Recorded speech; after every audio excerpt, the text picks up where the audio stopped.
ಶಕ್ತಿ ಇಲ್ಲ. ಆಯುಷ್ಮಾನ್ ಭಾರತ್ ಕಾರ್ಡ್ ಅದ್ರಿ ಅಂತ ಹೇಳ್ಬೋದು. ಎಷ್ಟು ಮಂದಿ ಸಿಕ್ಕಂದ್ರೆ ಎಷ್ಟು ಮಂದಿ ತೊಗೊಂಡಿದ್ದಾರೆ ಅದನ್ನು.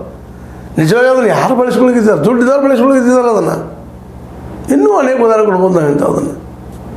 ಹೀಗಾಗಿ ಇವೆಲ್ಲ ನೆರಗಟ್ಟಿನಲ್ಲಿ ನಮ್ಮ ಶಾಸಕರು ಇನ್ನಾದರೂ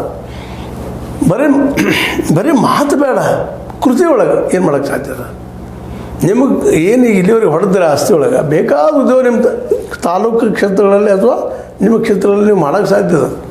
ಅದ್ಮೇಲೆ ಸರ್ಕಾರ ಒಂದು ಹೆಲ್ಪ್ ಮಾಡೋಕ್ಕೆ ಸಾಧ್ಯ ಇದೆ. ಆದರೆ ನೀವು ಹಂಗೆ ಮಾಡೋದಿಲ್ಲ.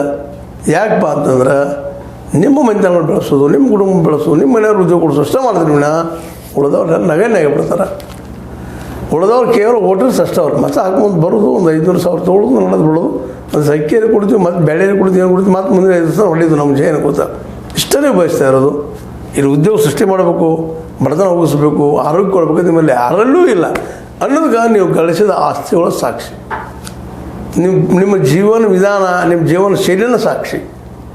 ಅದೇನೂ ಇರಲಿ, ಅಟ್ಲೀಸ್ಟ್ ಬಾಯಿ ಮಾತಿಗೆ ನಮ್ಮ BY ವಿಜೇಂದ್ರ ಅವರು ಕಾಂಗ್ರೆಸ್ಸರಿಗೆ ಏನಪ್ಪ ಈ ಪಿಕ್ ಪಾಕೆಟ್ ಸರ್ಕಾರದ ಕರ್ತಾರೆ. ಒಂದೆರಡು ಗ್ಯಾರಂಟಿ ಕೊಡ್ತೀರಿಲ್ಲ ಅಂತಲ್ಲ, ಮತ್ತು ಅದರಲ್ಲಿ ನೀವು ಟ್ಯಾಕ್ಸ್ ನಮ್ಗೆ ಕೊಡ್ತೀರಿ ಅನ್ನೋಂಥ ಮಾತಾಡ್ತಾರೆ. ಇವೆಲ್ಲನೂ ಮನದಲ್ಲಿ ಇಟ್ಕೊಂಡ ಜನಸಾಮಾನ್ಯ ಮತ್ತು ಹೇಳೋದಷ್ಟು ಅವ್ರು ರಿಕ್ವೆಸ್ಟ್ ಮಾಡ್ಕೊಳ್ಳೋದು. ಇವೆಲ್ಲ ಏನು ಹೇಳ್ತಾ ಇದ್ದಾರೆ ಇವರು?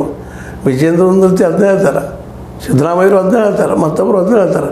ಇನ್ನು ಯಾರು ಸರಿ ಯಾರು ತಪ್ಪ ಅನ್ನೋ ಆಯ್ಕೆ ಮಾಡೋ ಜವಾಬ್ದಾರಿ ಹೆಚ್ಚಾಗೋದು ನಿಮ್ಮ ಕೆಲಸ.